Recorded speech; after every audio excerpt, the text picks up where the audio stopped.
Hi, hello, bonjour, and namaste. This is Out of the Clouds, a podcast at the crossroads between business and mindfulness.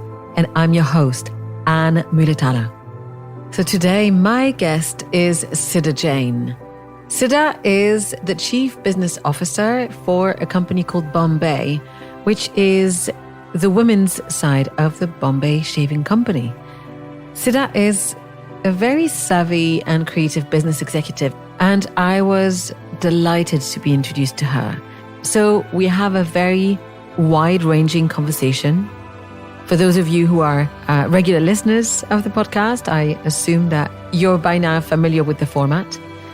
I asked Siddha to first start to tell me her story, her journey.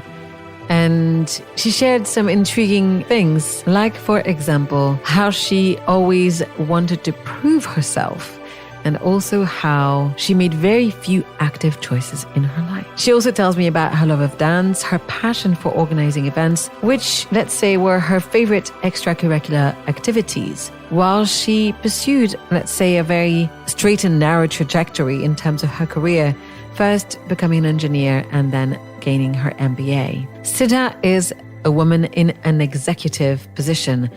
So we talk about confidence and what helps her cultivate it, how important it is for her to bring her full self to work. And she also shares some of the life lessons or traits that she learned from her mother. We then talk, of course, about brand building. Bombay is only 18 months old and is bringing in 25% of the revenue of the group company. And we also talk about the important and subtle or difficult relationship that women have with their facial and body hair. We finish by talking about tattoos, our favorite words, and she shares some really compelling thoughts when I ask her about a place that has marked her in her life. I adored my conversation with Siddha, and I'm hoping that you're going to enjoy it as much as I did. So here we go. Happy listening. So Siddha, thank you so much for joining me on Out of the Clouds. Welcome. Thank you so much, Anne. Very, very happy to be here. Same here. It's so nice to see you again. Same here. I love to ask my guests to start by telling their story quite freely. Instead of starting with what we do, I like to start with talking about who we are. And sometimes people think it's a kind of a big question, but I kind of like to start this way. So Siddha, would you do me the honor and tell our listeners a little bit about who you are and where you come from? I'll be happy to. And a very, very good start. I also personally believe that you know the person, you know most. Everything else about them comes secondary. So, all right. So let me start by what the meaning of my name is, because I think that gives a lot of perspective. At least in India, all names mean something, right? So I feel that people manifest it in different ways, or at least manifest what they believe the meaning of their names are. I think it plays a very important role. So ever since I grew up, I've been raised by a single mother, and so Siddha breaks as someone who proves. So Siddha, which is the first 5 letters of my name, mean to prove something. So my mom always told me the meaning of Siddha is to prove. And I think that has stuck so much with me ever since I was very, very little. If I retrospect, is that I think I spent a lot of my childhood trying to prove. So I'm jumping the gun here, but broadly, I come from a very small, not a very small, but a decently small mid-tier town just on the outskirts of Nagpur, which itself is a town, and have been raised by my mother in very interesting and not so normal circumstances. So I think that has shaped a lot of who I am, be it ever since I was young.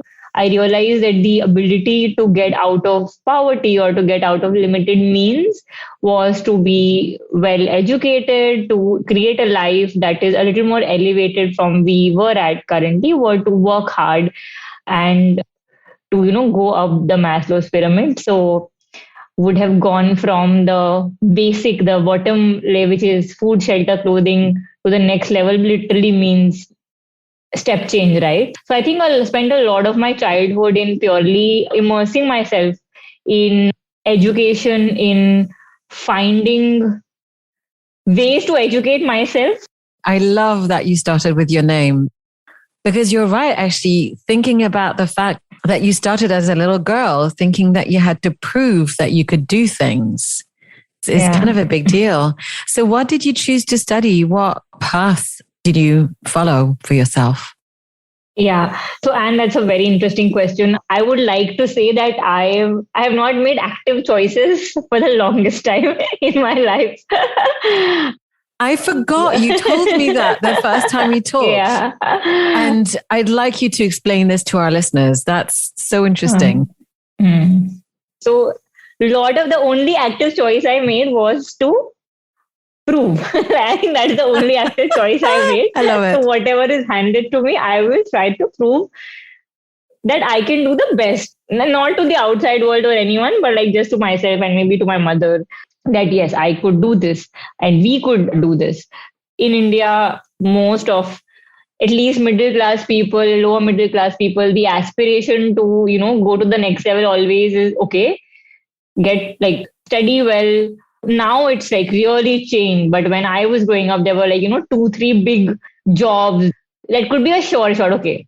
Sure. If she's a doctor or if she's an engineer, have some sort of stability in life. I would say that I was quite a rebellious person in general. So I would not change what the outcome was, but I would take the weirdest path to reach the outcome. I was a very rebellious kid. So when I could very easily be sincere and could say I was sincere and diligent, but I was not. I have spent a lot of my time being sent out and punished out of class or being chased around by my mother of why I don't study anytime just before the day of the exam. So I would find these small ways of rebelling, not like nothing major or mainstream, but I think that would be my sort of test against time. But yeah, about choices. So long story short, I have not honestly till the time I chose this current job, I don't think I have made any active choices. I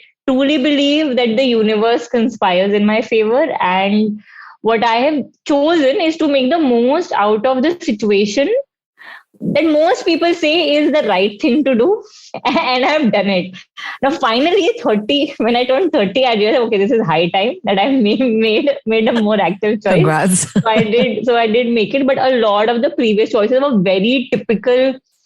Anyone who's a good student would make. So like it's like you do your undergrad in a very good school, you do your preparation for the exam, then you do a job for a small duration, then you do a postgrad from another premier institution. So it's such a set path that in fact there are wedding portals that target just this cohort. Like it's called IIT IIM jobs, which means people who've done like the 2 colleges that I have gone through to like make them meet and greet. So that's how typical the paths I've chosen have been. But as I told you, I've chosen atypical ways in between to get out of those. So for example, when I went to my undergrad college, while I went there to like take a degree in civil engineering, but I think I spent 85% of my time there just dancing or organizing dance events. So found my small acts of rebellion in this manner. Same with postgrad. Spend most of my time either traveling during my exchange term across Europe or doing events. Like my primary identifier was Siddha is like the face of events. Wow. Can you tell us what kind of events you were throwing? We have this cultural festival called Unmad, which means pure bliss or pure celebration, like nomenclaturally. And it has events of 2, 3 different types. One is competitions across 4, 5 genres, which is music, dance, literature, informal events. And then there are these pro nights, etc., where performers, like famous performers at a national level, come and perform and do pro nights and concerts, etc. So the events would span across. I started with doing dance events because dance. It would involve orchestrating and getting participants out of different colleges to participate in very interesting and different formats. So it could be like street battles, it could be group choreo nights, it could be impromptu dance, etc., etc. So started my first year did that. Second year was like more holistic organization of the entire fest. From how do we Wow. publicize, how do we get more people, how do we get more footfall, who do we approach to get sponsors, etc., and all of that. So everything. So I think I truly enjoy the germination of an idea and adding part creativity to it and then seeing it manifest at scale. That is something I truly enjoy, and that is honestly, now that I look back as I speak to you, these are honestly the only active decisions I've made. The first time I It's did was like, okay, interesting. to do dance and to explore dance events at scale. Then which became a little more larger scale. Then when I went to Bain, which was my first like long job after my MBA, which is a consulting firm, and even there on the side, I had a wedding planning company with a colleague of mine. So No this way. As a side gig, you were organizing yeah. weddings? Yeah, and I You loved do it. love events. Yeah, imagine it's crazy now. And then the first active decision that I took to switch job out of Bing, which is to join Bombay Shaving Company. If I look back, actually reflects the same mentality, which is that I really love the germination of an idea and seeing it impact people at scale, the happiness, joy, and the utility of doing pure consumer, like whoever is your audience is your consumer, right? Is something that really attracted me. So it truly was the intersection of strategy, execution, and creativity. And I realized that I need all of these three to be very excited about, yeah, about my next career. And actually, when I made this active decision, then I got crazy with planning. Then I decided that I would plan. I had directionally planned a lot of things. I realized that, it takes 10,000 hours to become an expert in something. Allegedly. Yeah, allegedly. Jury's still out, but yeah, let's say it takes 10,000 hours. And let's say 200 days a year you work. In India, you work for longer hours. So let's say you work for 10 hours actively. So 2,000 hours a year. So 5 years is the bare minimum you need to spend time to become an expert at something. So the first 5 years of my active career was Bain, where I was a management consultant. So the first 5 years of my career directionally were Siddha the consultant or Siddha the thinker and strategizer, and the next 5 years are now Siddha the business person. And so this is just 1 year in, but I would, of course, at least do this for another 5 years, 4 or 5 years. I've decided the next 5 years would be Siddha the student and traveler and wannabe influencer. And then the next 5 years would be I love to cook. I really enjoy cooking and I love fashion. So I have to decide next 5 year buckets between fashion first or food first, and then the next 5 years would be something else. But I really like, I choose to become jack of many trades and directionally master at some That's, in my life. I can't tell you the strangest synchronicity of you saying this today, because 2 days ago? Yeah. On Friday evening, I had a podcast interview with a wonderful writer who I got in touch with because he wrote an amazing blog post that I obviously will send you. His name is Salman Ansari. He's actually of Asian descent, but he's based in that and is based in California. And his blog post, which went viral, was about being a polymath, which is a jack of all trades, master of none. And he taught me that there's a follow-up to that saying, which says something along the side of, jack of all trades, master of none, but often better than master of Being one. master of one, yeah. I mean, so you know what I wanted to tell you, listening to you saying this about your love of working on events and seeing them at scale and bringing joy and ideating and stuff. I was thinking to myself that you must have a lot of vision in order to bring this to life, right? You need to be able to envision something. And now the way that you're describing, the way that you're planning those 5-year increments of your life reinforces that. Did you always have this sense that you could have this deep vision into things? That's a very good question. Let's say I've always been quite an imaginative and sort of a dreamer. Like I remember very young. So because it was just me and my mom, we used to stay in a small rented house, which was attached to someone also staying in the house, and she would go out to work, etc. So I had to spend a lot of my childhood by myself.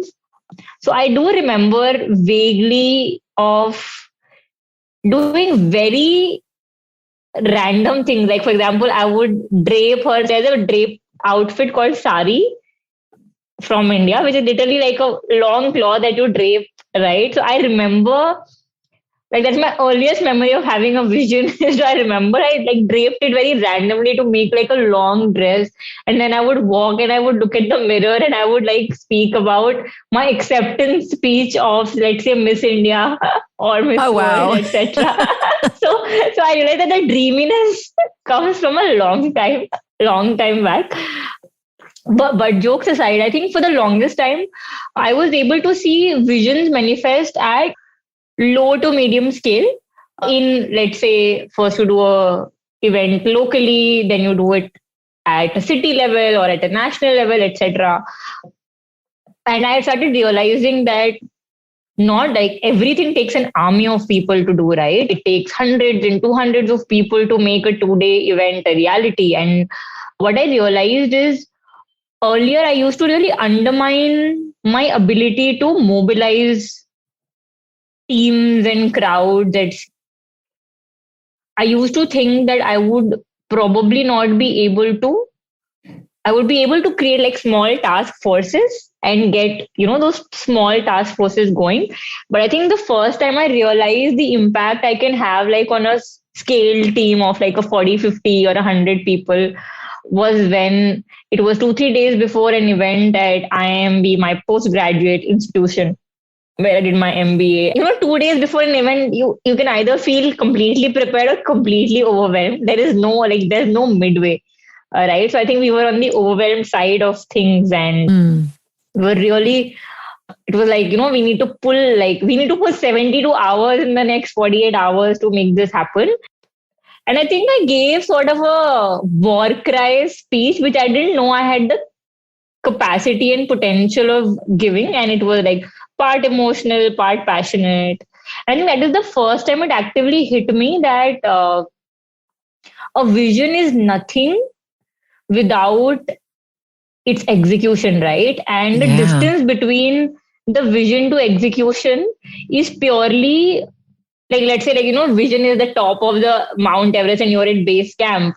It's purely, your ability to navigate the entire team to at least reach somewhere. Yeah. So, and it was the first time I realized that I used to think that either I can execute something that I envision by just putting my own individual efforts or at least like 3-4 people's efforts and, make it happen. And of course, most teams, 20% of the people do 80% of the job.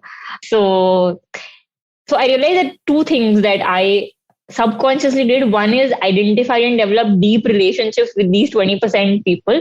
And then being able to mobilize them made me realize that, okay, I can probably, like, I was underestimating the ability of me in getting things done. So it leads to an unlock. When you think you can move from, like, say, a project to a full organization or charter level thing, it's a different unlock. And I think that confidence then further precedes or is the preceding ingredient for you to be able to then vision larger, bigger, and just have the confidence of being able to do that. Because the one thing that I've struggled most with, and the one thing that has probably led to the best outcomes, is being optimistic to a fault, right? Like they require a different skill, and I am amazed by people. So like my founder, who's the CEO of this company, and some very senior partners at Bain, especially people who are like sales oriented, right? They will be optimistic to the next level. Like you cannot even imagine how, like how are you like so okay, this will happen. Okay, we'll do this. And it comes with like so much purity and joy and love. And I realized that that is something that either through my own inherently or surrounding myself with such people, I need to develop, because that optimism then leads you to have that horse's blinder, right? That you just like just focus and then keep dreaming bigger and bigger. But yeah, I think that was the early identifier for myself. I would say I hide it pretty well, but I'm inherently not a very confident person, but I found my devices to aid confidence when I feel underconfident. Oh, that's interesting. Oh, I have to ask about that now. What do you do to help you feel or fill yourself with more confidence? So there are two parts to this. One is external confidence, one is internal confidence. External confidence is a little easy. So what I do is that it'll sound very, very vain. But the one thing that I feel that everyone should have one anchor every day, that they feel everything in the world could go wrong, but that one thing cannot go wrong. Like that one thing is in their minds at least untouched, undeterred, undone. And for me, that one thing is how I've dressed. I have found personally for me the whole process of getting dressed, etc., is so meditative in itself. I like to call myself, I like to be like a peacock of the crowd. I like to stand out. I feel that the one thing, and for different people, different. For someone, it could be a special someone in their life. For someone, it could be their pet. It could be their child. It could be the food they. It could be anything. It could be Of something course. very deep, and something like deep and shallow are of course also very subjective. But that one rock for me from an external perspective is literally, I can look myself in the mirror at Siddha, the world could collapse right now, but one thing that can't collapse is how beautiful you look. And that's something that is a source of external confidence it's like my armor. It's literally my, like my preparation to like go into the gladiator, like for me, it's my armor, literally. So yeah, so that is my like primary external confidence source. Sorry, you were saying something. Oh, that's fascinating. There was a designer I used to work with called Roland Mouret, who's pretty famous for some of his amazing dresses, like the Galaxy dress. And I remember that he often talked about the clothes he was making for women as a soft armor. And now I'd like to ask you, do you feel like you need to put on an armor in order to brave the business world nowadays as a woman? Yeah, I would say everyone has different devices. You've not seen me, like you can't see my height on this, but like I am very short. I am like 5 feet 2 inches. Oh yeah, no, I thought you were like 5'8". Well, see, you look tall to me. Yeah, maybe it's my bone structure, but I'm very short. I'm very short. I look younger than people who you would expect to be at this stage in business. And we can talk about this endlessly, but I think that for the longest time, because there were fewer women in leadership positions in business, right?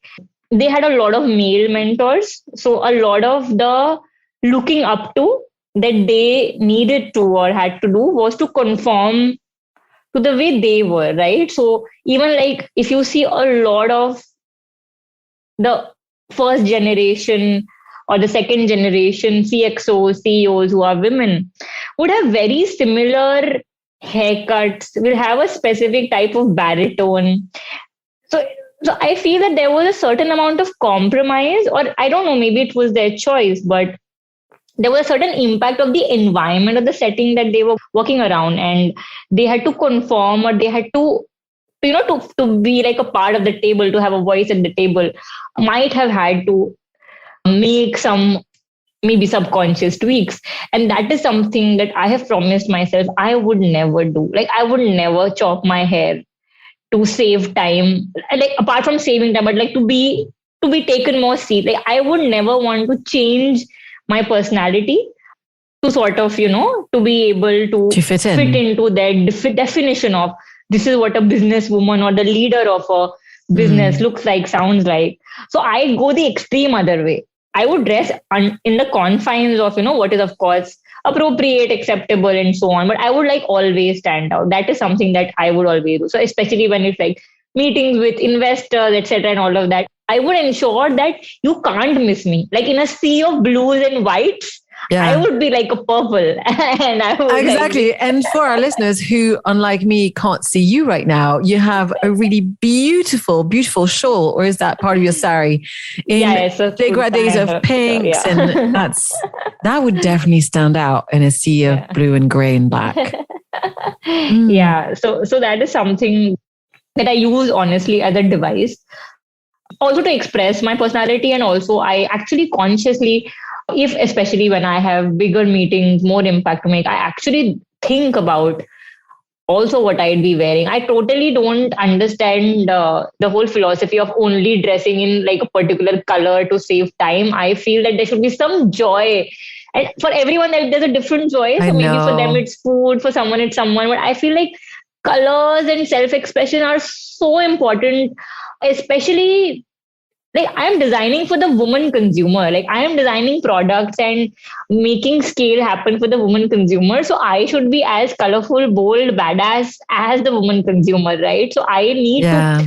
or the brand needs to emulate the personality that I have and vice versa. So need to stay honest to that, but very consciously choose my armor. And it Oh, gives that's me great awesome. joy to choose it. I can tell the energy that you're giving me as you're talking about it is very clear. It's funny when you say that, because I have a half brother, and his late wife used to despair because he has been wearing the same clothes year in, year out. Like he will find a pair of jeans and a polo or a shirt, and he will wear them until they fall off of his back, unless you make him wear something else. But he's a scientist, so his joy comes somewhere else. Yeah. Each to their own. He finds his creativity in other places, I guess. Yeah. Now, I remember in our first conversation that you told me that, and I think you hinted at it, that your relationship with your mother was seminal to you because she brought you up as a single mum. So I'd love to hear from you. How much has she shaped, or how do you feel her influence now that you're in the position that you're in? So yeah, all mothers and daughters have complicated relationships, to say the least. And I, like, we being the one person for each other, has shaped my life in like both very positive and sometimes not so positive ways as well. So I think two, three amazing things that I absolutely imbibe from her, and even many times I don't realize it. She's relentless to a fault. I mean, the amount of perseverance it would have taken for a 21-year-old to raise a daughter in extremely poor circumstances when the entire family is disowning you, and when you yourself aren't educated enough to earn even basic. I mean, it requires a totally different muscle. It requires you to almost like, that armor, use a virtual armor, but she had Yeah. to really like create a very strong armor. One, to protect me. Second, to find means for us to grow, and also to be very headstrong. And she also had a vision. Right? Her vision was to ensure that I don't compromise on my education. So one way or the other, that was something that she always ensured. So I think just the fact that have that vision and stick to it, right? I think it comes a lot from her. Second, she's so relentless and perseverant, not even from the early time, but even now, like she's 55 years old, and every 2 3 years she has a completely different aspiration. And it's like, it's cute, it's sometimes frustrating, but it is just so amazing that she has that curiosity to want to learn something impeccable. She wanted to learn animal husbandry once, because she wanted to go back. She said that when I was young, we used to farm and we used to have these cows and goats. So I want to learn how to raise animals, which changed to I want to study law, which she studied, which changed to I want to do something in education. So while I would love for her to follow through a little more, but I think just the vision and the curiosity that she has to learn is something that inspires me, because there are times when I see people who are 25, 26 and they question, they start having a midlife crisis at that age as to what am I doing with my life? I need to start running and owning things right now. But I think there's just so much beauty in pursuing knowledge and learning and getting better every day, and to give it time. In the generation of Netflix and instant gratification, I think something that we tend to forget a lot is that everything is not as easy as switching. Oh, I don't like this. Let me switch. Let me swipe left, right, etc. Right? Yeah. So I think she keeps me grounded a lot like that. So dream and vision. Second, when you dream and vision, have curiosity and intent to learn. And third, be perseverant and relentless. I think some of those I genuinely have in my genes, without actively seeking them out. And on days when I forget, I remind myself that she's gone through a lot. We've gone through a lot for us to be here. So the amount of gratefulness I feel is extremely high. That's so wonderful. She sounds really amazing. But now I hear about her many aspirations. I also understand what you were sharing about your switching 5-year plans. Yeah, except that you want to follow through. Exactly. You want to become an expert at each of those. That's awesome. Yeah. So let's switch it up and talk a little bit about the brand that you were brought in to spearhead. So, well, let's start first by how did this brand come about? Because it's pretty recent, isn't it? Yeah. It's been 1.5 years. So it's very interesting. So Bombay Shaving Company, for a little bit of context, started about 5.5, 6 years back with the core objective to make grooming, the whole grooming experience, more joyful and sexy for men. Earlier, it was very drudgery, very it's a functional thing. You do it, you get over with it. Men don't even talk to each other about it. So it was really to elevate and add joy and sass to the process of upkeep.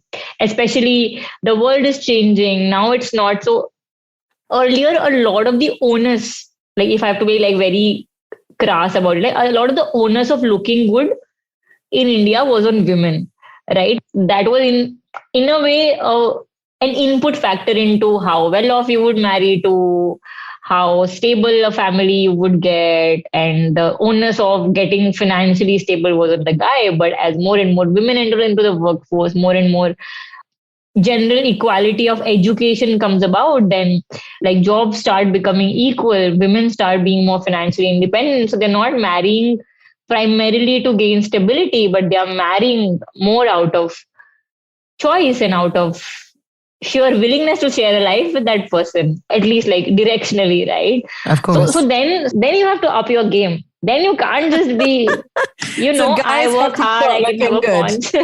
Yeah. So that was the change we were seeing, and that was how the company started. So started with shaving, grooming, went into a lot of personal care, and it still does. And 1.5 year back, when the first wave of COVID hit, I hadn't joined then yet, but there were women in the company who were like, hey, it's COVID. We can't go anywhere. So in India, hair removal for women is 80 to 90% services, where you go to a salon and you get waxed. So that is the primary mode of hair removal. Versus, let's say, in Europe and US, these are still much more penetrated. That is actually, it would be the inverse there. Here, because cost of services is cheaper and the outcome of waxing is perceived to be higher in terms of longevity. So you would So shaving or hair removal from a DIY or a product environment was there, but wasn't as big as services. So they were like, hey, we're a hair removal shaving, we are a shaving company. We would have something for women. So the first set of products that we created was a whole regimen, or I would like to call it a ritual of hair removal, which was a shaving foam, a shaving razor, and an aftershave gel. All three of them, like, to make the whole process very ritualistic, very elevated DIY, and with a very state of the art, beautifully designed razor that we went into the market with. So that's how. So it was Margaret Mead had said that never doubt what a group of well intentioned citizens can change the world.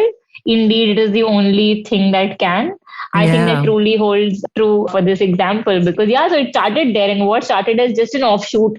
Then we quickly realized that without a lot of marketing, this was naturally, of course, tailwinded by COVID, was picking up so well that we realized, oh, by the way, this is a gold mine. Anyway, women run the world or the future of anything that you do, right? So when we realize that, this is not an offshoot, this is a whole big thing. Yeah. And we need to nurture it and nourish it.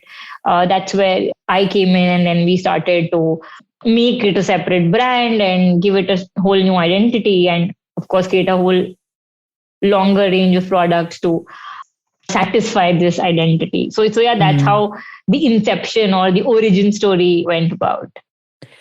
Thank you so much for sharing that. I looked up the range and I discovered the website and stuff, and some of this could do well in Europe too, by the way. We are very. I just want to tell you that. But I'd love for you to share how you ended up joining, because I believe you thought that the Bombay Shaving Company was based in Bombay, didn't you? Of course. Imagine there's a company called Geneva Shaving Company and it's based in Berlin. You would be shocked. I would be, yeah. Yeah. So yeah, that's an interesting story. So almost 5 years in at Bain, I started realizing that my ikigai was in this intersection of strategy, execution, and creativity. We spoke about this before. And what I was doing at Bain was a lot of strategy, a little bit of execution. But, whenever you're servicing clients, it's not yours, right? It's not your baby. You're at best babysitting. You can do your best job at babysitting, but it'll still not be your baby. You'll not see the first steps or the first words and all of those things. That is the milestones best in the journey. way to describe it, because I'm a consultant and I find that very painful sometimes. Exactly.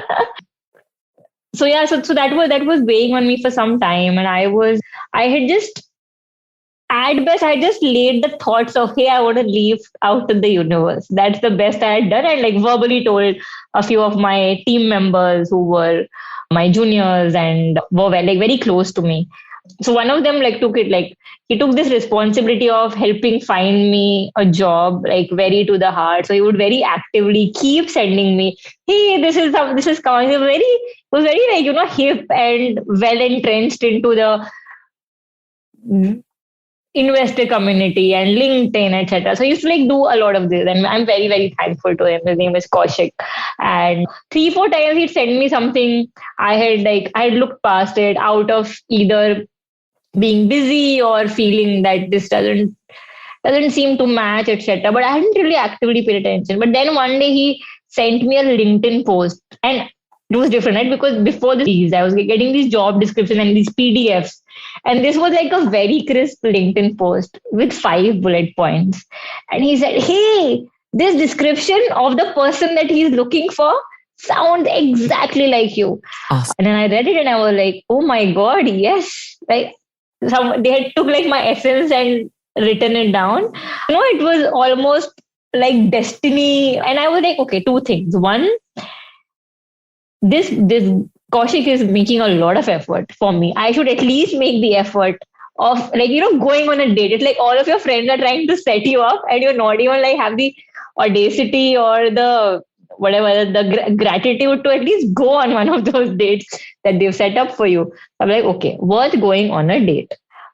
I saw the name of the company. It was Bombay Shaving Company. Usually I would check where the company is based out of, etc. Because I was in the city of Bangalore, which is in the southern part of India. And if you know about India, in India, each state is like a different country. India is as diverse as EU Yeah, in of itself, course. right? So the southern part of India is very different from the northern part of India, from everything, quality of life, weather, etc., and like a whole where your support group is, right? So I had a very strong support group in Bangalore.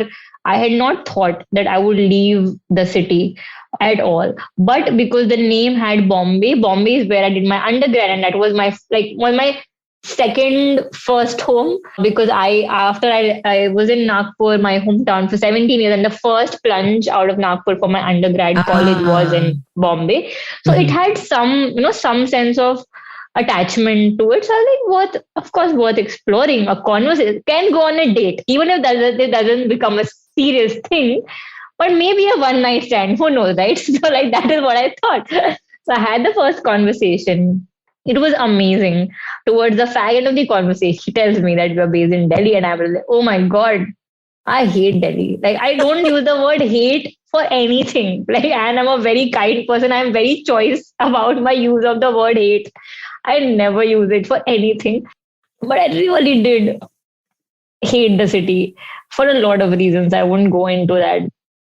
But yeah, so like first date, second date, third date, like a lot of these dates Oh happened, dear. and I realized that, so most of those conversations weren't about what the role is or if it's right for me, etc. It was about, oh my god, how do I go to that place? But I'm glad I did. I think that what the CEO Shantanu, he convinced me, and rightly so, is that you're too young in your life to not jump into something that sounds perfect out of location, right? And of course he made it very comfortable for me, like you can do whatever you want, you can like travel back and forth, we can like, or like, you can join in remotely for some time, etc., and all of that. Sure. So yeah, that was the interesting story of not knowing which restaurant my date is at in a way, and then like still making it happen. So yeah, You that's overcame your hate of Delhi.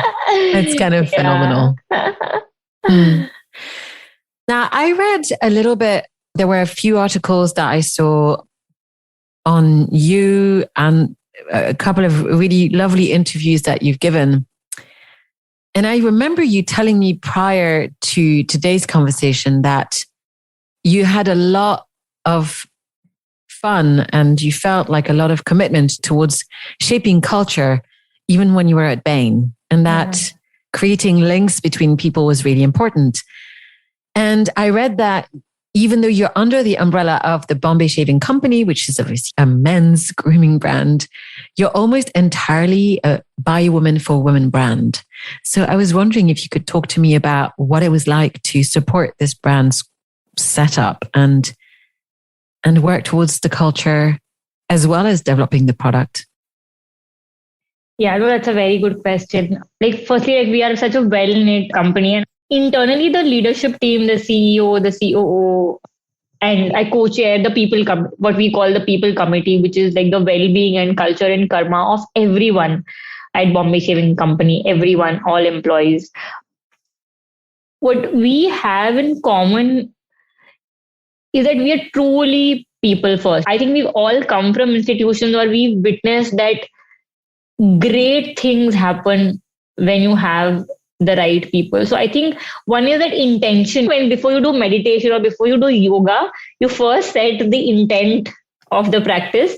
So that intent has always been that we know that the right people with the right, and the right people, like we have a definition, but like with the right intrinsics, with the right passion and love and care for what we're trying to build, is all that we need to get.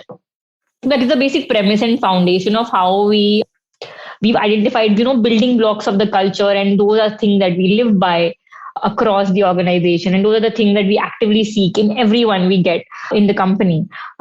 But yeah, so coming to the for women by women thing, I think what we realized very early on is that, especially the moment I came in, one or two things became apparent, that being a consumer, being at least the target audience or the target group for the particular product is already like a big hump cross, right?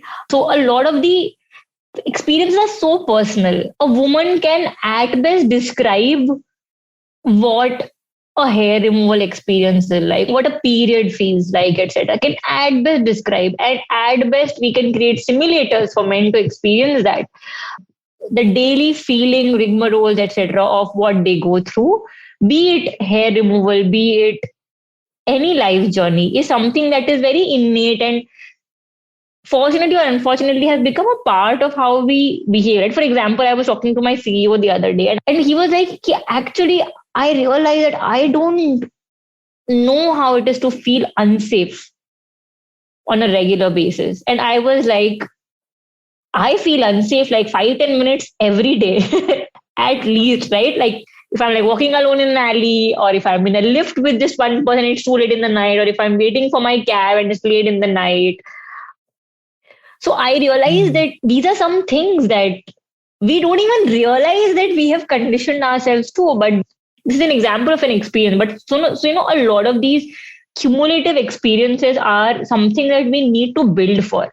And we realize that most organizations were men building for women, hence every marketing, every brand campaign looked exactly the same. It was so male POV.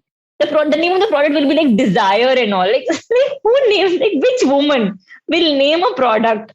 We will want to buy a product called desire. It's There are hilarious. these small things, but we realized very early on from the way I used to speak about the consumer, and we used to explain to each other, and many men used to be amazed at, oh wow, this is not, oh wow, this is just 101. I think it also helps for a woman to be designing for a women's brand, and hence she knows that for this role, this kind of a thing is more useful. So I wouldn't say that we've actively chosen to have just women, but we've seen that women just inherently understand the problem statement so well that we've seen them create exceptional outcomes. So for the core part of what we develop as a brand, what we develop as products, etc., it is primarily women. We also want some diversity in terms of inputs, etc. Right? So we do go back to the broader organization, etc. for uh, help and support on strategic inputs and all of that. But yeah, for like creating the core of like the design, this is what it should look like, this is what we should sound like. So all the 5, 6 senses is all like owned by women to a great extent. So I think that brings a lot of character to what we do. Yeah, character is certainly something that I found and I really enjoyed it. I really, really enjoyed it. I want to jump off straight away to asking you, how did you guys decide to do this collaboration with comedians to talk about, with female comedians to talk about their grooming and their shaving or waxing experiences? Because I was thinking to myself, boy, I could participate in that because I've had some pretty bad experiences before. Exactly. Like that brings a lot of memory. You should check out I don't know if you saw the stand-up. No, I didn't see the stand-up. I just saw the Instagram post. Okay. That was launching it, and I couldn't see the link for it, but it looked so fun. And I was like, oh my God, this is so logical. I'm going to ping you a link that you should watch when you have time. Oh, yeah. So what we realized is that every woman, like after periods, the funniest thing about this experience is that everyone goes through. Everyone will have, like sex, like what my first time was like, how did it feel? They're just like, it just opened to so many conversations because for women, hair removal is the first delta creator of beauty. Like before you have sex, the first thing you will do is like you'll check like, you're so where's right. the hair, like where hair is in the right places. The first time you'll like wear a sleeveless dress, you will like do a wear. The first check is always that, and when something as basic instinct as that, it just opens itself to so many interesting conversations. So the germination of the idea of, hey, let's talk about it. And what better way to talk about it than to make fun of it, right? And what we realized is that it's a universal experience. Everyone will have their own stories. Like I remember my first time my first time of hair removal more vividly than I remember my first time having sex. So that is how vividly I realized that now I can't. Anyway, leave that aside. But yeah, so that's the truth of it.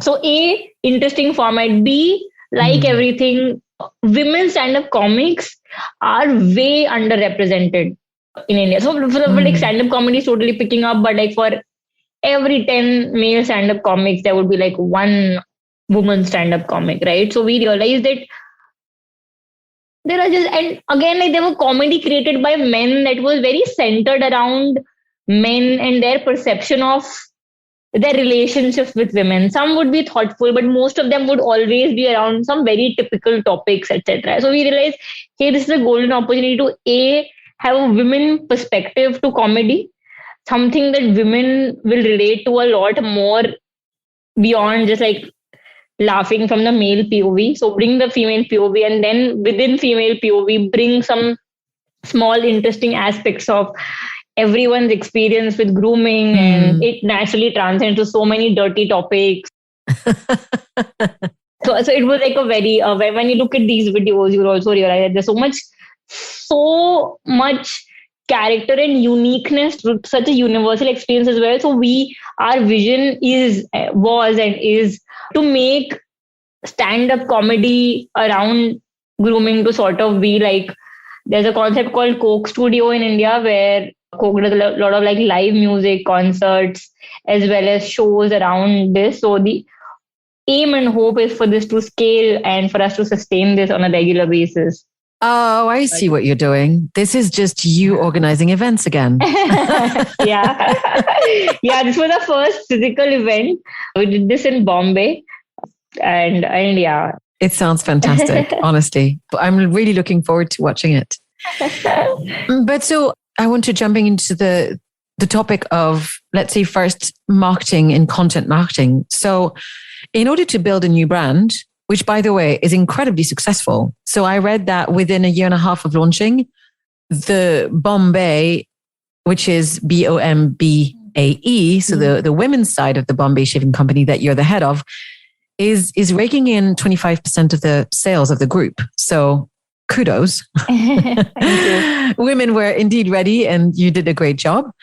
But so how are you building the brand? And how is the content that you're developing helping you connect with the consumer?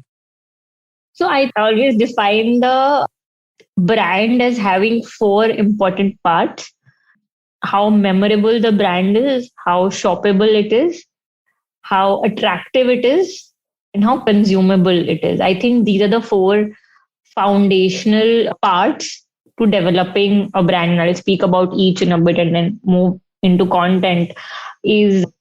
So memorability is how people remember me by. So what are the things that I say, the thing that I show? A lot of this is like content driven, but memorable is, if I were to have asked people who've seen me or heard me once to tell me how they feel about it. So that is the memorability of the brand. That's a very core of what we do. We really over-index on how we can make ourselves memorable.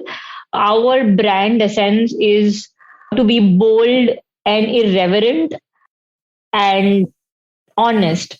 So these are the things when I think about memorability, I would always ask myself that what we are doing, is it bold, is it honest, is it irreverent, or all of these together? So that's a constant question that I ask myself. And so in everything that we do, right, be it the stand-up comedy thing that you were speaking about, we did a very interesting Women's Day campaign called Break the Hierarchy, where hair, like HEIR, was spelled as hair. And it was all about all women just flaunting their body hair, and women of different ages, women of different sizes, shapes, etc. And like, it's especially in India where most brands just show the outcome. They just show smooth legs in and out. Like you wouldn't even be able to see body hair. And unfortunately, even if you try very hard to actually show body hair, which is something we struggle with, is women's hair. Women are so beautiful that in so much light you can't even see their hair. So we have to make a lot of active effort to show body hair. But having said that, what we ensure in terms of making the brand memorable is it is always memorable for the thing that we stand for, that people should take away that, wow, this was bold, this was honest, this was a little cheeky, but we loved it, kind of a thing. So we always push ourselves a lot on these boundaries. Awesome. We don't shy away from taking on behemoths. We don't shy away from questioning status quo. We might not be able to do it at a scale that I would like love to immediately so, but I think we've sowed the seeds for this to branch out into a huge phenomenon. So that is something that I honestly like always step back and like, are we, so even as people who we get into like as influencers or as creators for my brand, we also like do a fair bit of diligence and thinking around them, standalone also vibing with the brand, right? Sure. Yeah, because I saw you've got a great campaign with Alaya F. Yeah. She's so much fun. Yeah, I love the campaign. She is, I mean, it looked like a real great sort of alignment with what I understood the brand to be. Absolutely. No, you are absolutely right. And in India, there are many actresses and ambassadors I am aware of who might not even touch the product on their skin, but she literally used every product. She was a user of a product of our face razors, etc. before as well. But in the shoot, we ensured she grew out her hair. But like she's so beautiful. Even if you zoom in to the nth level, you can't see anything. But she's literally grown out every like all her body hair, her eyebrows, etc. Everything, and she is phenomenal to work with. And exactly, so she is very honest, she's herself in so many ways. We see and we found a great connection. She's so hardworking, and the amount of love and joy she just brings on set is just phenomenal. So I agree. We've really like we've been very conscious of this in all our big small choices, and luckily they've paid off to some extent. So yeah, we're very thankful for that. That's awesome. Yeah, and I was wondering, what was the response from the consumers from this campaign? So I think the few things that consumers came back with saying was very fresh. We've not seen hair removal being celebrated. Like at wax, it would be, hey, you're ready for this date now, or hey, whatever, right? So this was no ulterior motive, but to just celebrate and be joyful in the moment about yourself and hence outside. There was a constant, in bathroom, outside bathroom, in bathroom, outside bathroom experience. We showed hair removal, at least to some extent, as to what it is. Like it is not in a very sexy position and like you're very sexily removing hair. It's never like that. Like you're like, you have to stand in weird angles. Yeah. Like you go crazy. In your bathroom, it's your space. It's women your listening to us know exactly what you mean. Yeah, exactly, right? So we would never create an ad where someone is just like sitting with like legs as shiny as oil, with more oil than all the Gulf combined, and let's say, hey, if you use this will happen. And like I'm sure, like in the West, it might have advertising, etc., has already moved leaps and bounds from this. But here, like at mass and scale, that's still aspirational. It's a tough choice to constantly keep standing for what we stand for and hope more and more of the world comes around. But yeah.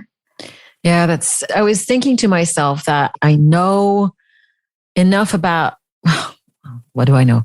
I feel like I know what women feel like as to where they stand with body hair and facial hair in Europe, in America, but India is a very different. Yeah. And I was thinking to myself, as I was also reading the way that you're leading the brand, which I think is very interesting, how do you entertain conversations around women and their relationship with their body hair? And just one thing I want to add, you don't just talk to women. You talk to female identifying people, which I thought was already very, very inclusive and really wonderful to see. Yeah. No matter how inclusive we try to get, I realize that there'll always be some identity that we might be excluding. Sure. But I hope that the intent encompasses the gesture. I think every woman's relationship with her body hair, every individual relationship with their body hair is very, very unique and personal. And it's a very regular relationship. Like you're always conscious of it. By conscious, I mean you're always aware of it, that it's there or the lack of it. So even if it's when you stroke your arm, etc., where there's hair, where there's no hair, etc., but you'll always be aware of, what's going on top to toe with different parts of your body and hair on different parts of your body and how it's making you feel. So I feel that A, that relationship is very personal. B, that relationship is very complex. Same thing as fitness, right? So in my early 20s, I used to feel that looking skinny, like looking physically skinny is being fit. Or it was my definition of being fit or looking the way I would want to look. Late 20s became a bit, I went through like thyroid, PCOD, etc. So it was a whole lot of fluctuations where I used to tie in vein and I used to feel, why am I bloating up, etc. and all of that. But then I realized over time that there's a deeper meaning to fitness, at least in my part, which means really being physically strong more than anything, more than looking skinny or being able to fit in the same clothes, which I love. Like I love having to lose out on my clothes because of sizing up. Like for example, I still can't do push-ups properly. Like I've worked out very regularly ever since COVID, etc. But I think women relatively upper body Yeah. strength is a bit lower, right? So for me, for the ability to slightly do better push-ups every day is now the new benchmark. And maybe five years later it'll be something else and so on. So I realized so like that. Body hair is a very personal relationship. It evolves over time. When I was younger, I would try all of these weird things if I couldn't go to a salon to remove my body hair, etc., and all of that. Now I have a very different approach, but I do feel it inherently. The one thing that a lot of brands sell is that if you do this, you will get more confident, or you will get more, you will get that job, or like whatever. Like but always there are these extensions. We don't care why you do it. We just don't care why you do it. We only care how you do it. Like for us, that is the essence of that relationship. That we don't care why you remove your hair. It's your own. Like for me, because I believe in this armor and looking a particular way, I do feel that there are parts of my body hair that I can contain a little more. Like I don't care about hair here. Like because I have thyroid, I grow hair every 2-3 days. Like I have hirsutism, so it like just grows out. So I can't control all of that. But like most days where I do feel that I probably remove hair because I feel it elevates the way my outfit looks on me. For someone else, it could be, hey, Oh, I that's remove my interesting. belly hair because I want to belly dance. Mm-hmm. For someone who wants to learn how to, I love dancing, so I'm going to give a lot of dance examples. But like for someone who does pole dance, it is actually so important for the skin to touch the pole that you really have to be like as smooth as you can, because then you'll be able to make better contact, etc., and all of that. Or it could just be hygiene, it could be for swimming, for better flow, etc. Or it could just be that I just love the way this feels. I want to lay on my bed and look at the roof. But or it could purely be that I want to have sex and I want to be smooth, right? Or I don't. So our pure essence is we really don't care Mm. what your relationship is and why you are doing this, but we do care how you do it, because that is somewhere we can bring value, joy, uh, to your life, and Mm. that's primarily it. So the way we address this conversation is exactly by saying this, not shying away from the fact that women do have body hair and they have a complex relationship, but I do feel that owning that relationship and then owning how I want to manage it is probably the honest way to go about it. I appreciate that. Thank you so much for sharing. And also, I can totally relate about the push ups. I have a personal trainer and I went to her and she said, what do you want to work on? And I said, I want to have a stronger mid back because I know this is what holds me back from certain yoga poses, particularly handstand and stuff like that. And since I picked up with her, I can do push-ups, not the girl ones. I feel so excited about this. Oh my God, please send me some tips. Because I will tell her I've talked to you about this and I will send you some tips for sure. Now, I'm glad that we talked about also what you want to offer the customer, the relationship to the product itself. Because I read that with regards to the product development, you as a brand have expressed very clearly on your website that you've said no to many things in terms of the formulations. So like no parabens, no silicone, no cruelty, no harmful compositions. And I was thinking, that's all well and good, but there's still a lot of disposable plastic. And for such a new brand, what other steps are you taking in terms of corporate social responsibility and sustainability to make sure that this is also addressed on behalf of a consumer who, I guess, also cares about this? No, absolutely. That's a very good question. And we are very conscious of it. So I'll speak to you about it in like two parts. One is in terms of sustainability. There are a few active steps and a few passive steps which will become active that we've taken. One is with every range that we create, we ask and question ourselves, can we make a biodegradable version of this? And when we can, we do it. For example, for our face razors, while we have a base range of face razors, we also have a biodegradable range of face razors. Similarly, for our disposable razors, we will soon have. So one thing that we do is for everything that is probably 3-4 times used and disposed, we question ourselves on the longevity of it and see how we can increase that. So while for razors, the way we do it is that for a system razor where you can replace the cartridge, we just have made the handle less plastic, more silicone, etc. And we've like really balanced what can be also decomposed or recycled better in India, because sometimes plastic is actually more recyclable than glass, for example, in India, because you don't have the capability of creating large scale factories. Plastic, because it's used so much, there's very good infrastructure present to do that. So a lot of people don't realize that. They think they're buying glass and they think they're being environmentally friendly, but actually they just have the guise of being environmentally friendly, because when they dispose that glass, there is actually no mechanism to recycle it. So we're very conscious, and sometimes these things might seem antithetical, but we're very conscious about each and every choice that goes into it. So one is, if as much as possible, make it biodegradable. Second, choose sources and packaging that can be recycled or is already recycled. Third, we are already plastic neutral. We do this by balancing. Basically, we are at par with as much plastic we consume or disposables we consume, we give back. So these are the first, the early steps that we're taking in terms of sustainability. And it's a continuous effort.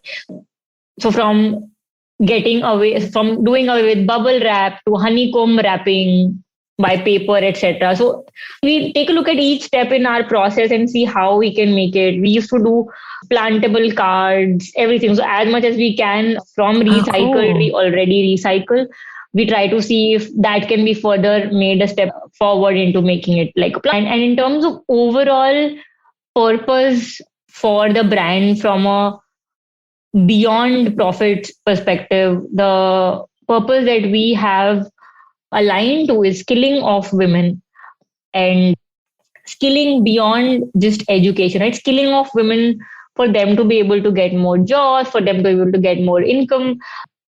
So, and again, there are two parts of this. One is tying up with various NGOs who actively do skilling and to give both active time in terms of investing, volunteering, and helping grow their endeavors and efforts, and personal investing time in mentorship for women on a one-on-one basis. And then the other part is enabling these things happen at scale within our organization, outside our organization. For example, within our organization, we have a lot of third party partners, say women in the warehouse, women who are our store associates, etc., whose lives we can impact on a day-to-day basis. So how do we create a plan for them to get elevated in their jobs very regularly?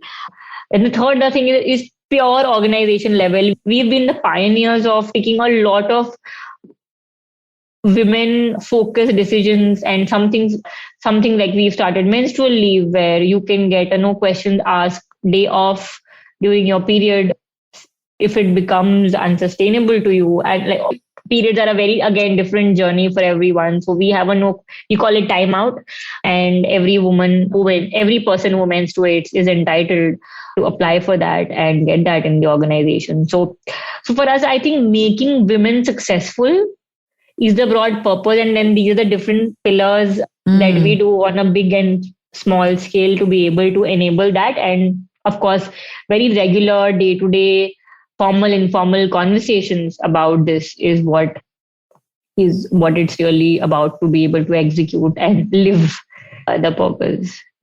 I feel very inspired by that, I have to say. It makes me happy and it makes me excited that there are companies out there that are making strides and creating these changes and who carry this mission of helping women thrive, right? And I hope that this leaves everybody else listening inspired. I know that even I think even in schools, they should give a timeout menstrual day, because I remember I would have needed that when I was a teenager. I wanted to switch things up and talk a little bit about your love of dancing. Because I know that wellness, and you've talked about the importance of being strong and your connection to your body. And I know that you have a yoga practice, and we'll talk about this in a minute, but you love, love, love dancing. And I wanted you to tell me first, how do you marry this love of dancing and a high-powered job of a brand that's, in the middle of a fantastic growth? Do you even have time for dance nowadays? So I bring my full self to work. So if I'm applauding behind the screen, just say. So in every organization actually that I've been a part of, the one common thing that I have done apart from the job that I was supposed to do is either start a dance club or a dance competition that makes people dance at scale. Oh my God. I love it. You know what? My friend Amanda would want to join you for that. That's so cool. Yeah. So I think that is one common thing that I have done. So I do try to, this might seem forceful, but I am always like, when I feel that something can add joy, and if people can't see it yet, I think I have the ability to convince people to at least give it a try. Like that's the least I can do. So I love the fact that you said it can feel forceful. I can feel your energy is even if they don't get it yet. Yeah. In 30 minutes, you would know that I was right. Love it. Just about dancing. But for example, last year we had a yoga day, kind of a practice together. So I did a dance yoga session with everyone. And I do love company offsites, because that is a place where you can focusedly try to do interesting things and move teams to sort of dance and come together, etc. And we have a very young group and setup here. So what I'm planning to do, and this is the announcement now, is that I'm planning to do weekly dance classes for everyone here, but I also get to brush up on my own dance, teach other people, and also have the sense of community while doing it. But yeah, it was probably slightly easier for me to dance in Bangalore because my entire undergrad dance group was there. So we used to get together and jam a lot more often. Here, I dance either as warm up to a workout or as cool down to a workout, or on just days when I'm feeling low, I'll just play music and I'll look in the mirror and I'll do random things. But my general objective is to always do one choreography a quarter. I just have these broad goals. Like Sure. people will have, I want to read so many books a year. I will have like, I want to dance to so many new songs. I want to perform. I want to create videos and all of that. I overdo them on trips and all. So like on trips, I suddenly like do 3-4 dances and I feel happy about it and all of that. So yeah, that's how I do balance it. I like to find like-minded people or people who will become like-minded soon once they try it and help sort of spread the cause. That's awesome. Am I remembering right that you took part in competitions as well, or am I making this up? No, I did. Also, one very important part that I forgot is that, like a lot of my friends keep getting married, or so in India, a big part of weddings is a function called Sangeet, which literally means music, and that's when people sing and dance and come together. So those are also like very regular. In fact, I'm going to a wedding this weekend where again I'll dance. So I get these regular outlets by design on account of my friends getting married. How Well. helpful So of your friends. I swear. I'm not kidding. So there are some friends of mine who are already great dancers. So with them, it's like, okay, we get together and jam. There are certain friends of mine who if they've invited me to their wedding and I've told them, oh, I'm sorry, I rarely skip a friend's wedding. Like I have principally decided that I will never do that. But in the rare circumstances that it's not possible, the first thing they express is not really anything about me, but it's about, oh my god, then who will do the sangeet? Like who set that up? I'm like, I'm a person beyond the dance. Beyond my dancing skills. Oh my God, I've that's so had those funny. experiences. Oh, thank you so much for sharing that. So, as you know, the podcast is like me at the crossroads between business and mindfulness. And I wanted you to tell us, so apart from dance, what helps keep you grounded? What is it that you do? Any rituals, whatever it is, whether it's physical, mental, what keeps you balanced? Two things. I think one is conversations with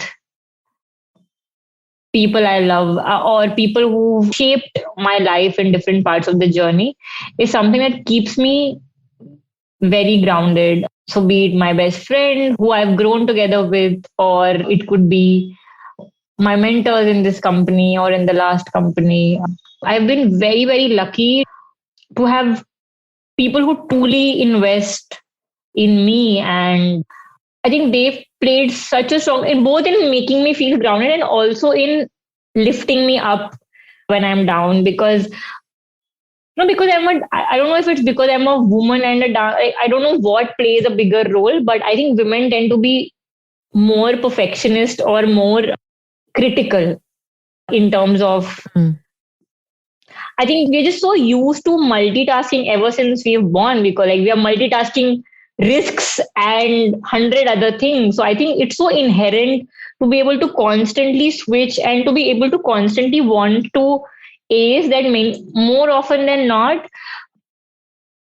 Like, for example, every dance performance, I would be very actively preparing for the entire thing. The moment it gets done on stage, I will look at the video. I will feel a lot of exhilaration on stage. The moment it's done, it's again ground zero for me. Like, it's just again, okay, so done. So I think many a time there is a self radar of grounding me back. Second, there are times when I need uplifting or like ungrounding, and those are the times when I seek these people who've shaped my life in different ways. I think one big grounding factor is just when I speak to these people, or when I hear about people's experiences, it just brings everything you feel into so much more perspective. That the days I feel I am snarky or overly privileged or whatever, right? I think just reminding myself of those conversations really, really helps. So I think I actively try to ground myself with people. And then the second part is, I think what balances and centers me is acts of physical fitness, or just doing the small things, right? Like for example, when I wake up, I always first make the bed. I think it just sets the tone for, hey, I woke up. Even if I say lazed around for a bit, but when I woke up with intent. I immediately did that one small thing and sort of did an activity. So I think there are these small things of schedule and practice and habit that help bring the grounding back. So I think there are these, big small things that are a mix and that helps all that. And I've also, like, we've spoken about this before, I've done Vipassana, which is a very intensely like inward looking exercise. Like for 10 days straight, you don't speak to anyone. And there's a very specific type of meditation that you do. So I think that once you've done it, of course, even if you don't, I'm not going to be given the liberty to practice it very regularly, but that has remained with me. And being mindful in the little things, eating, I'm actually really chewing and eating and, enjoying or experiencing each flavor. I think just that living in the little moments and relishing them brings a lot of centeredness as well. Yeah, you're right. I think in the courses I give for Introduction to Mindfulness, one of the most spectacular results of any exercise I lead people to is mindful eating. And I give them a raisin, which is the least exciting fruit in the universe. And it looks like a mouse dropping.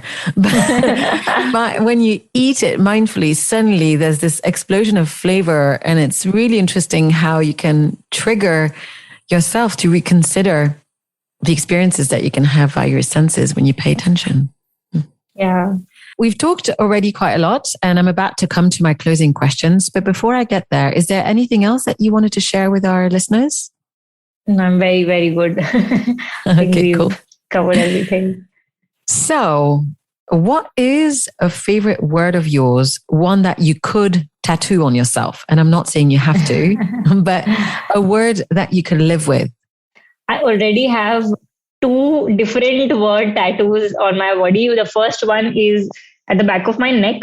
It's a lotus, and on the stem is written my mom's name in Devanagari, which is the script of Hindi. Mm-hmm. Her name is Rajeshri. That is, of course, like the first word that I decided I could live with for the rest of my life, which is her. And she's the stem of the lotus. So it means that, a lotus always rises in damp and unruly, seemingly impure water. So it was, that was a representation. And she is sort of the stem that has enabled this lotus to blossom. So that's one word. The second word that's already tattooed is go live. It's very simple, but it's just life, and living it is, I think, probably life, and joy would be the other 2 words I could happily tattoo. I also thought of a third tattoo that is also that I've decided with is also a word, but it's in Sanskrit. It means Aham Brahmasmi. I know Aham Brahmasmi. Mm-hmm. Yeah. So you may want to explain it for our listeners. Yeah. So in a very simple word, it means I am the universe and the universe is me. So I think, so these just mom, life, and universe. That's beautiful. Which is interconnected. For me, all 3 connect. Of course. And I have to tell you, thank you for being the first guest I have in 45 episodes that actually has a tattoo. Oh, wow. Nobody else. I'm very surprised. Yeah, I think that should be now a qualifier. Do you have a tattoo? Yes. Now, what does connection mean to you? Very, very deep question. I have to really think about it. I'll probably describe what looks like a connection. I think eyes are the window to people's souls. And for me, a connection is when 2 pairs of eyes, or however many pairs of eyes, spark. I think the visual description of a connection is this gazing into each other's windows and finding that spark in any small, big conversation, like showing your soul, even for a second, to the other person, I think is my basic definition of a connection. And sometimes it takes only a few minutes to build that. Sometimes it takes years to build that. But I think the moment it's built, it's very beautiful. And I think true connection happens when there's a certain part of your soul that you reveal through words or action or gestures to the other person. I am so glad I asked you that question. So I must tell you, I'm in the middle of writing my first book, and it came out of writing an article called Why Meditate? And after asking myself, why meditate? Why meditate? And I asked, why me? Why now? Blah, blah, blah, blah. I came to the conclusion that it was the path to connection. And I have to tell you that after months and years of practicing metta, loving kindness meditation, the first thing that happened to me is that my eyes was seeking other people's eyes. And it's very hard to explain to people because it sounds weird. Because when you start noticing that you want to make contact with absolute strangers down the street, but I'm so glad I asked you that. That makes so much sense to me. That's amazing. Completely different question. What song best represents you? My knowledge of English songs is very less. It does not need to be English. It needs to be about your song. Trying to remember, a lot of Bollywood songs are very unidimensional when it comes to, like, they're very romance or heartbreak led. But I think one song that could possibly describe me, it actually would be Starboy. Awesome. Thank you so much for sharing. I just recently put together my first playlist with everyone's answers from the podcast. So I'll add that to you and I'll send it. Yeah. And it's very eclectic. So I have to say. Like, if you look at the song, and then if you've seen the full video, he has two different identities in that song. And like, while he's reflecting on one identity taking over the other identity, I personally feel that I have a lot of facets that different people take different conclusions from, and maybe I'm also exploring them. But yes, I'm a motherfucking star boy. that's the bottom line. Whatever else it is. But yeah.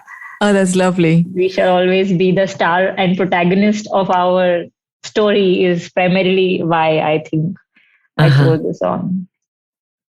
What is a secret superpower that you have? I think listening. I think people confide in me very, very naturally. So I think the ability to make people either feel heard or feel comfortable about even very deep things is something I've realized very recently is probably my biggest superpower. Thank you for sharing. What is a favorite book that you could share with us? There's so many to choose from. I love A Man Called Ove. It's a Swedish, like it's an English novel, but it's written by Frederick Backman and it's set in Sweden. It does a very good job of exploring very complicated relationships between people. And then it goes very deep into the layers beyond the first impressions, etc. The reason I mentioned this book, there are so many like lovely books. This could also be recency, but I think this book is so simple yet so beautiful in its exploration of people first impressions and how they could unlayer and completely change your lives. So it's about a man who's lost his wife and he feels he's lost all purpose in life. And then when he didn't expect, he finds purpose in in his neighbor, like in very new things, that in basically he finds purpose through other people showing kindness and love when probably he thought he didn't deserve it. So I think that's a very fundamental behavior and character trait. All of us in the end just seek love. So and I think the way it describes you as being able to get closer to that feeling of love is what makes it beautiful. You've convinced me. I'm going to buy it. It's a lovely book. It sounds really, really gorgeous. Where is somewhere that you've visited that has really had a strong impact on who you are today? I would have to say Kenya.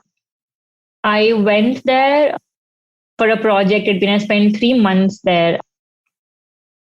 And I think it has impacted me in three ways. One is, before Kenya, I'd actually not been to another developing country apart from India. I had been on exchange term to Europe, and the developing countries of Europe are also far ahead. So it's a different kind of experience, right? So in Kenya, I think that was like probably a slightly lesser developing country compared to India, and I had a notion of, because I knew the Indian context, I had a notion of, this is how certain systems and expectation out of the place would be. Of course, when we went, we were told not to go in these areas. This might happen. This might happen. There is a lot of course, crime, etc. News around the country. I was in Nairobi, but what really was impeccable is it was a country of extremely joyful people. It made me realize how language or music can play an inherent role in making you feel happy. I think certain languages are inherently sweeter, happier, and kinder. I could sense it in their tone. They would speak in a very sing-song. They would always have a lovely smile. They would always, every cab driver, everyone would like have a very specific playlist, would dress brightly and happily. And I realized that, no matter the resources or the means, you can still make your life colorful and amazing. So that is one. I absolutely love that about the country. Second is actually, I had a very deep realization about India and what India lacks in, developing faster. Was that in Kenya, I would be stuck in 3 hour traffic jams. But even then, no one would break a rule. No one would honk a horn. Oh, no wow. one would break a queue. No one would get agitated. Mm-hmm. And in India, if you're stuck in, like, even if the signal is green and the person in front of you, the person is about to move, but you still keep honking, like blasting out of your mind, and it's so irritating. It's the same thing here. And it's Geneva, Switzerland. Let me tell you, it is not Bombay. And I've been there, and I've been in the 3 or 4 hour car journey. Yeah, it's interesting that. So it's a lot about human spirit, isn't it?